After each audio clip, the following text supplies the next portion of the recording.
Now you have sound. Apologies. Okay. Welcome to today's stream. Thank you so much. Let me give a second welcome to to Florida, two of my favorite states, which are having a difficult time right now. I hope you're staying safe, but thank you for becoming a member today. Thank you, everybody who's tuning in. As I've said many times before, it's always just so lovely to have you guys tune in at all.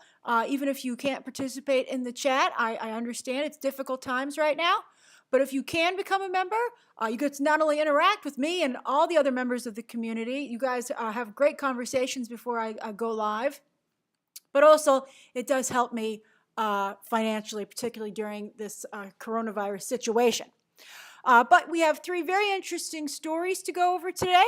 And then, of course, as always, for the final 10 minutes of the stream, you may ask me anything that you would like. These are very businessy stories today. That's funny, Kai. Join us. That's very funny. All right, so before we get to the stories and the Ask Me Anything, I like to always see where everybody's streaming from so I can say, give some shout outs. I like to give a couple of shout outs. Constance, I'm not sick. I don't think. I mean, I have maybe like a little allergies, but I'm not sick at all. But thank you for your concern. Daniel's in San Diego. Paulo. Where's Paulo? Oh, Paula. Sorry. Paula is in Riverside, California, and everything shut down again. That's right. As we discussed yesterday on the stream, California is closed again.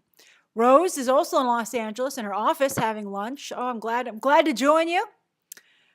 Let's see here. Prince Oliver is in Atlanta, which I know is also having a hard time. I hope you're staying safe. Justin's in San Diego. Jay, hey Jay, is eating ice cream from the court. That's the way to do it. I had some sorbet the other day from a court. As you know, I don't eat dairy except, occasion. I really given up dairy for the most part. So I've got some very good sorbet, raspberry sorbet. Samuel is in cloudy British Columbia. I know what the BC stands for, at least I think so. The movie lover is eating ramen, about to go see Black Panther in Dolby. Going to the movies, eh? Good luck. Let's see here. Dallas is wondering about Quibi in Salt Lake City. Quibi, is anyone on it? They lost like 90% of their people after the free trial ended. Jonathan's also having a lunch, but a late lunch in Toronto. Let's see here. Carlos says it's just 77 in Denver today. Oh, hey, Christiana. She's working from home in sunny New Jersey. It is very sunny today in the tri-state area. Oliver is watching from the very hot Canary Islands. How exotic. What a great place to be. Michael McCabe is working in Providence, Rhode Island. And Nina is baking a 3-tier cake in Toronto, Canada. Oh, that sounds like fun. I ordered a small little dessert thing that's coming tomorrow. I'm very excited about it. I've been pretty low on sugar for the last few days, and so I've missed it. I'm trying to be healthy in quarantine. It's difficult, especially because there's so little physical activity. All right, so we're going to get to the 3 stories of the day, and then, of course, again, at the end of the stream, you can ask me anything that you would like. All right, story number 1. Here it comes. Boop. All right, so it was announced today that the Telluride Film Festival has been canceled, which was supposed to take place over Labor Day weekend. Now, that's kind of like all the trades are like, breaking news, Telluride's not a huge festival, but, everybody needs news right now. It's really rough, as I've been telling you, in this business. Hey, Love Aaron. I love Aaron just joined recently. He's a new member, so I'm so glad that you made it back today. Swamp Thing, also new member. Thanks for joining. That's a great name. I love Swamp Thing. Thanks to the DC Universe show. So anyway, I think the reason that Telluride being canceled is a big deal is because it's another film festival that's just gone down. And the question is, what's going to happen to it's not the Toilet Festival, the Dark Savior, the Telluride Festival. It's written right there. You can't really see it. But anyway, it's very small. But anyway, I think this calls into question what's going to happen for the rest of the festivals for the year.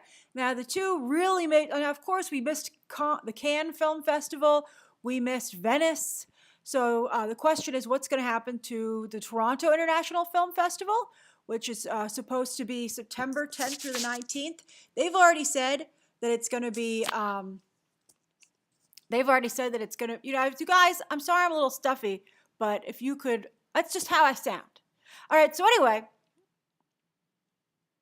The TIFF, the Toronto International Film Festival, we said that it was going to be a mix. We're like, we're going to have some physical screenings, but we're also going to have digital screenings. We're going to have a virtual red carpet, et cetera, et cetera.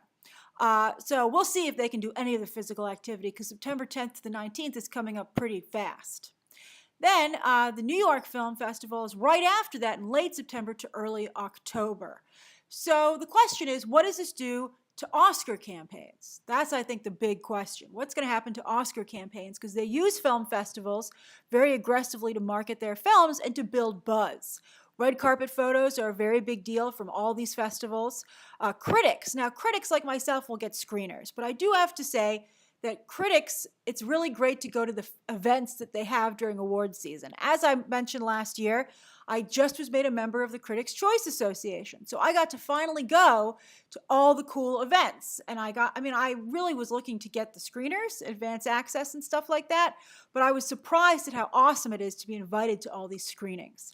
It was really cool. Some of my favorite events last year were Motherless Brooklyn at the New York Film Festival, no less. That was phenomenal. And then also I got to see Ford versus Ferrari, and I got to talk to James Mangold one-on-one afterwards at the party. So it was really cool.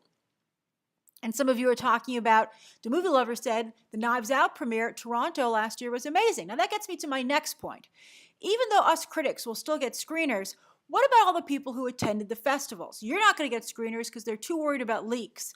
Critics, of course, have, we can't, we would hurt our careers to leak anything. But if you're a member of the public, they're certainly not going to, give you a screener. So people would go to these screenings like, the movie lover would go, who works, is very interested in the business. So you had a lot of fans going, you have a lot of media, you have industry elite, you have a lot of insiders in different industries. It's, really important people to build a buzz factor. And that's not going to happen anymore. So I guess the festival awards might help to some degree, like, what wins, like Best Picture.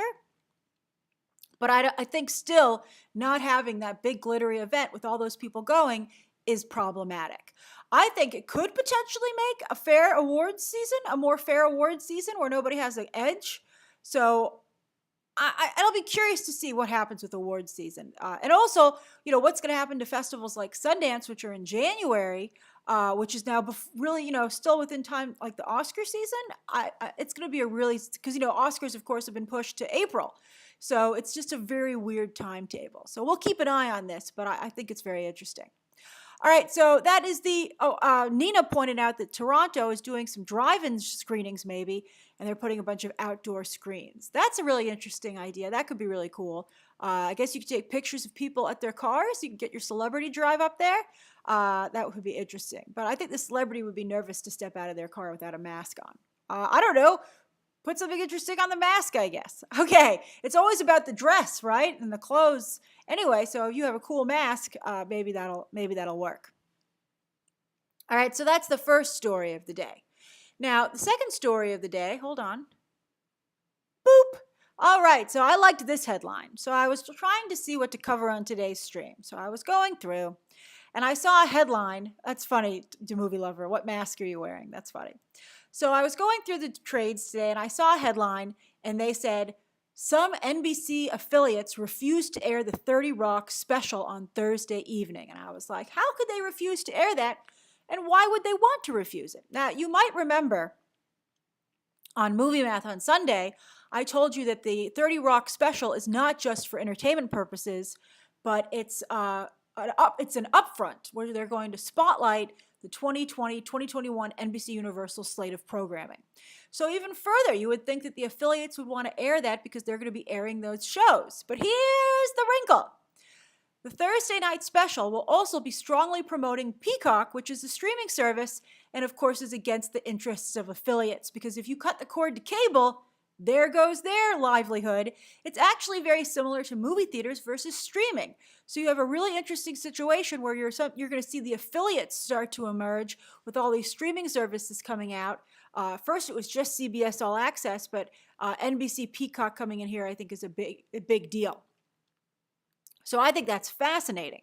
So if you want to watch the 30 Rock special on Thursday night at 8 o'clock, new member, Christian Ramos, you might not be able to watch it on your local NBC channel. Now, if your local NBC channel is not playing it, I think you can get it on Peacock the next day, which is hilarious. They're like, we'll just put it on Peacock. And Peacock, by the way, don't forget, launches tomorrow. And it's free. It's free with ads. So anybody could watch it. I don't really think it has any new material at launch. So that's interesting. But I think you'll be able to watch the 30 Rock special there. It'll also be airing on Friday night on some of the NBC Universal-owned cable channels, including USA, Bravo, Sci-Fi, and CNBC. But is anyone planning to watch this? I'm going to watch it. I'm just curious to see what they do. Actually, I don't know when I'm going to watch it. I'll tell you a little funny side story. So I have so much Netflix content to burn through. I have Umbrella Academy, and I also have Cursed, which debuts on Friday. And they're each 10 one-hour episodes.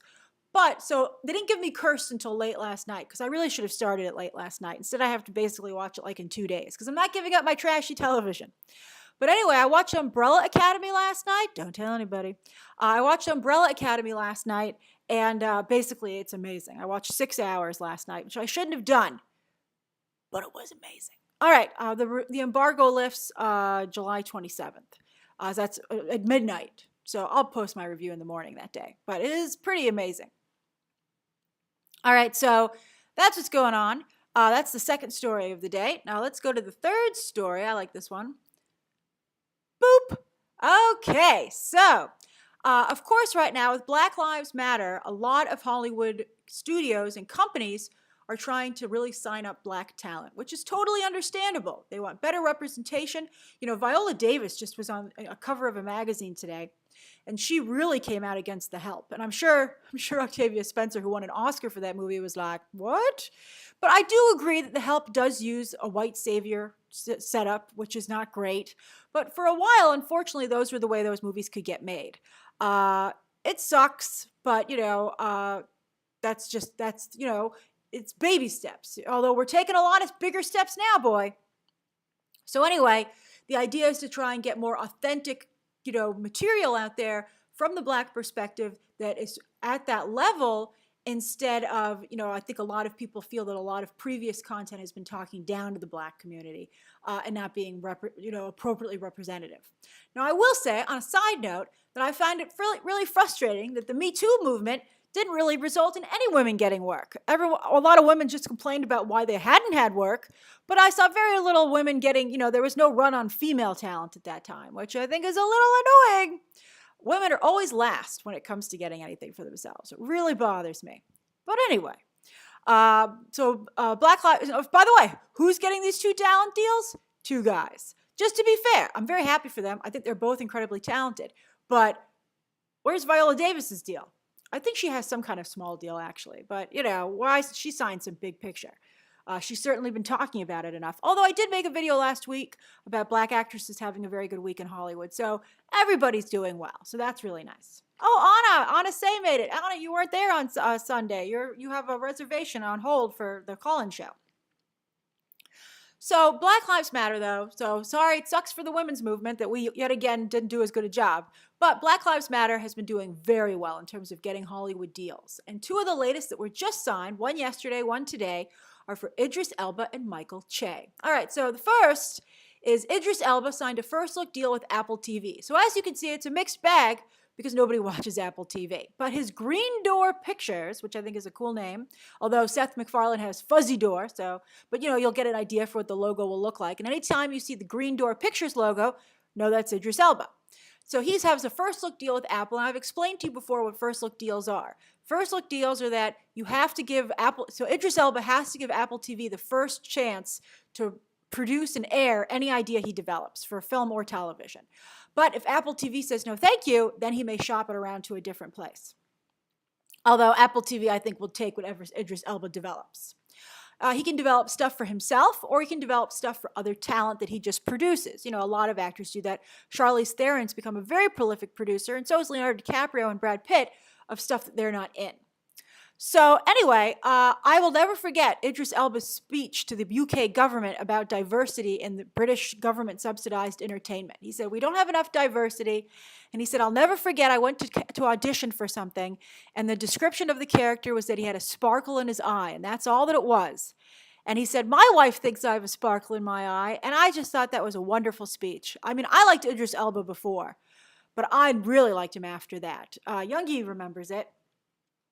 It was a fabulous speech, and it talked about the fact that you really should consider everybody for every role. I think that Hollywood needs to chill on the race bending of characters, because it never works anyway.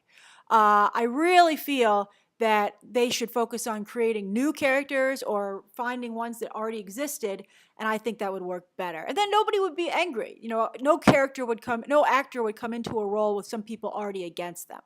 Although tell that to Brie Larson, because she's a woman and Captain Marvel's a woman, but it didn't work out very well. I think it still made $1 billion, and she caused a lot of her own problems. But anyway, I'm very happy for Idris Elba. I hope that maybe more people get Apple TV. It has some really great stuff on the service, but if you're somebody like myself who has a lot of Apple products, you'll always have it for free because they give it to you. I don't know how long that'll continue, but it's like a benefit for getting their product. But a lot of people don't have Apple products, I'm beginning to realize.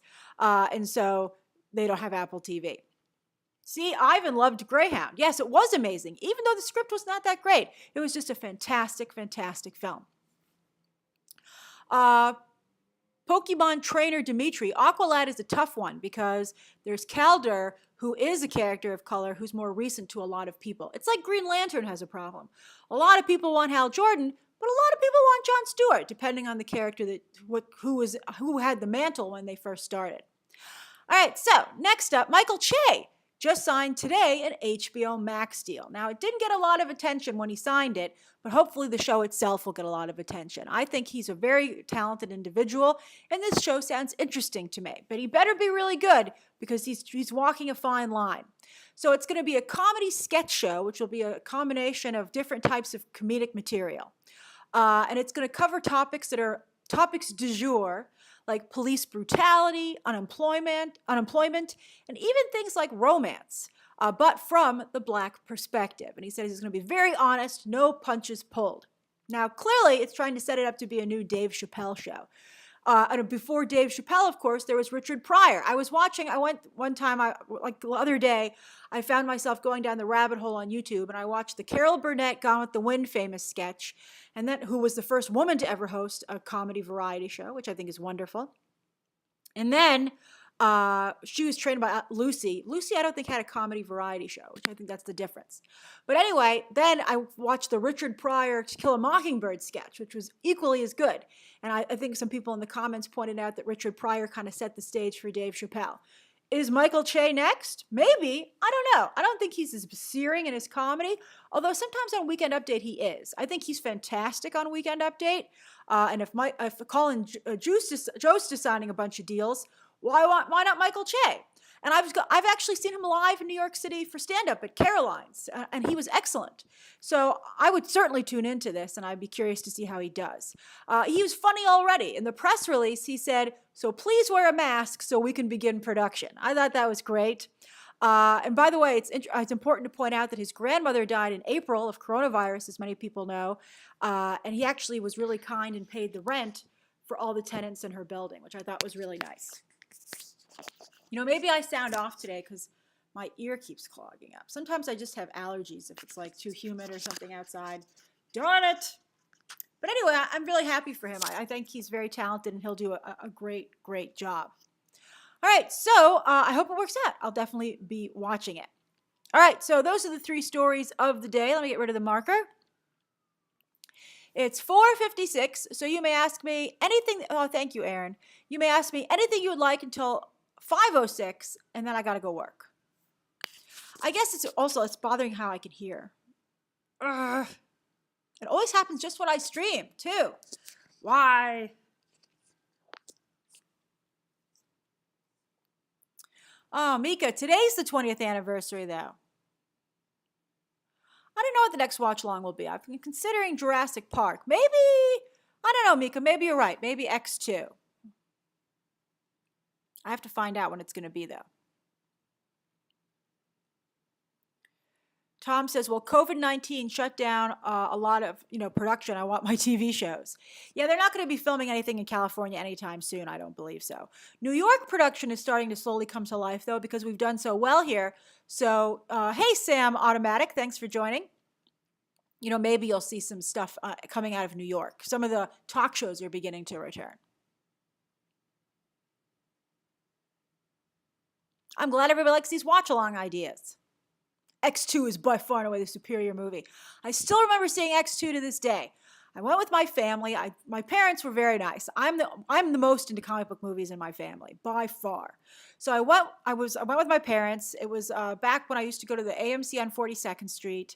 I was very excited. It was like sold out. And for some reason, I don't know why we didn't buy our tickets in advance, but we had to go to like a 10 o'clock show.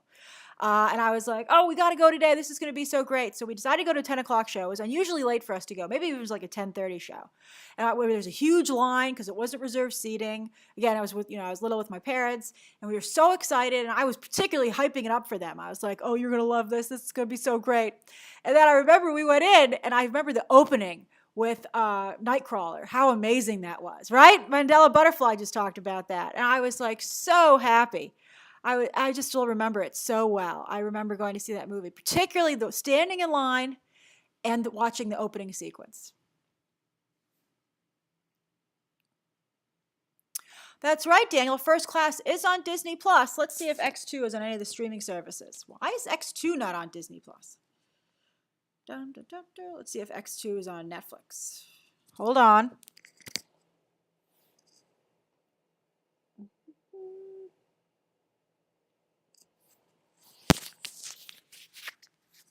Nowhere. God damn it. That's ridiculous.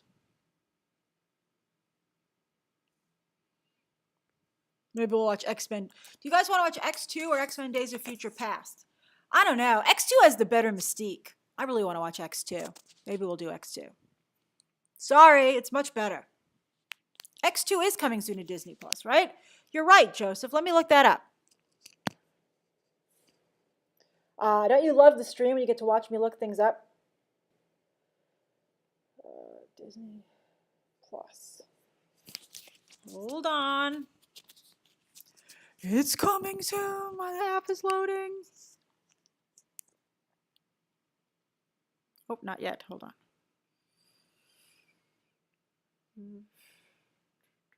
Oh, no. When's it coming? Here it is. Hold on. Let me look it up.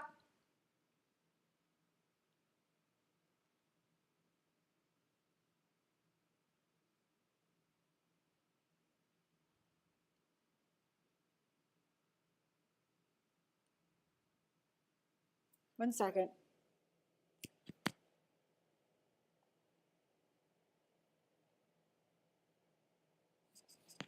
All right, let's see. They're getting some X-Men movies. Let's see. Not that one. Damn it. That sucks. They're getting the first X-Men on August 7th. I don't want to watch that. Oh well, we'll see how it works. Okay. What garbage. The Platinum Diva. That's funny. Own it on Fandango and DVD. You own it. That's great. Oh, you're ready to go. Yeah, Richard. Rebecca Romijn is a much better. Oh no, Tanya said that. Yeah, Tanya. Rebecca is a much better Mystique. Let's see here. Lloyd, I don't think Lady Gaga would be a good Jean Grey at all.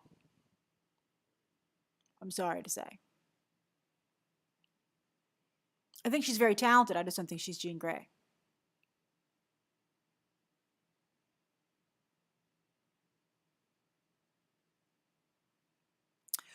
I'm sorry, Stardust. You keep asking what my favorite Family Guy moments are, but it's hard for me to tell because there's so many of them. I guess I like Stewie. Stewie is my favorite character, although the Stewie and Brian stuff has gotten a little bit old, in my opinion. I actually switched back to Simpsons a little bit because I felt like so much of um, the Family Guy stuff has become a little repetitive.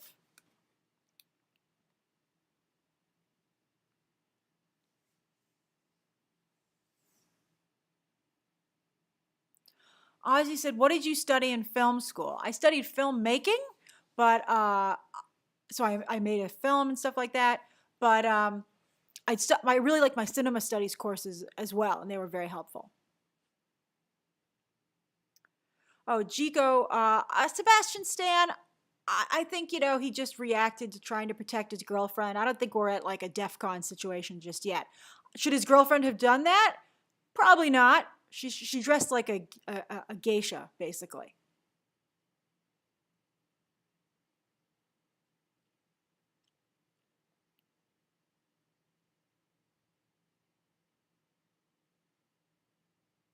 Lena says, Grace, I've read some of the junior novels for Wonder Woman 1984. Why didn't they release it since it literally spoils the whole movie? Why'd you read it? For me, it made me even more excited, though. That's fantastic. I think that they were already set to come out for the previous release dates, and it was too late to stop it. That's the problem. So it sucks, though. Everyone's going to know what that film's all about by the time it comes out. I already know large parts of it, and I know the finale. I know the big ending. I know all that stuff. And I've been working really hard not to spoil it for anybody, and now the novelization comes out.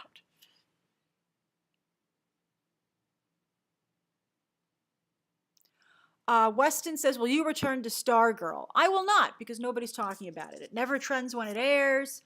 It's so much effort to make a video that if, unless it's a reaction video, it just takes too much effort. Pokemon trainer Dimitri says, who do you think should be introduced first, the X-Men or the Fantastic Four? I'm guessing you mean in the MCU. I think the Fantastic Four, because they're kind of newer at this point, and the X-Men just ended. Although I would like to see X-Men sprinkled throughout. Like, to not have Storm and Black Panther 2, I think it's going to be a major mistake.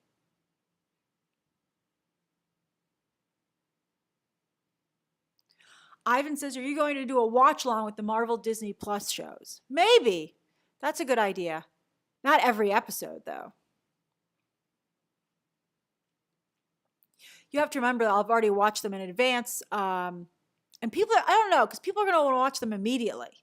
Like no one's going to wait. Anyone who would want to watch a watch-along of WandaVision isn't going to wait for WandaVision. They're going to watch it as soon as it drops at 9 a.m. Utaka says, when does the Doom Patrol embargo lift? I'm dying to know your thoughts. The season finale, I think it ends August 6th, and so I can't review it until then. I can't do a spoiler review.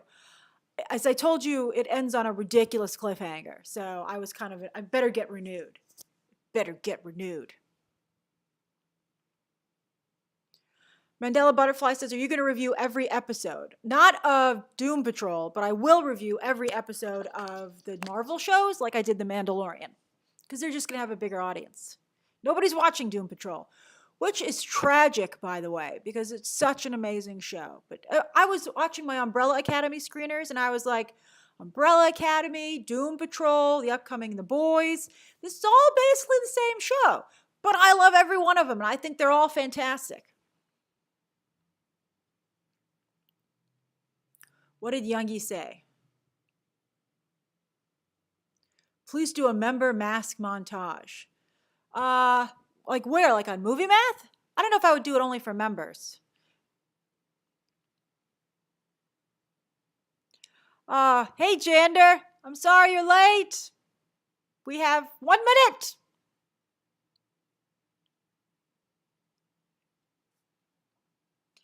Back Coaster, I've never seen the Alfred Pennyworth TV show. It's on Epix. Nobody watches that.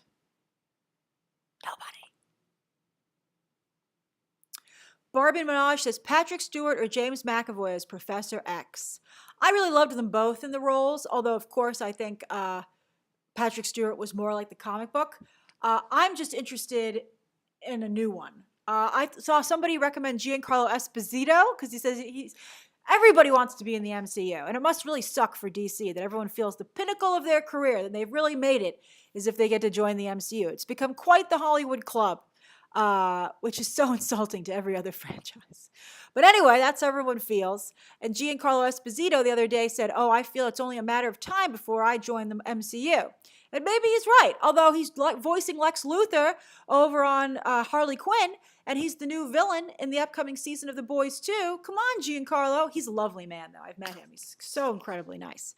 But he'd be a great Professor X. Somebody online, I saw somebody tweet that he should be Professor X, and I was like, I'd take that in a second. That's like, I always feel like you could race bend a role if you have the right actor.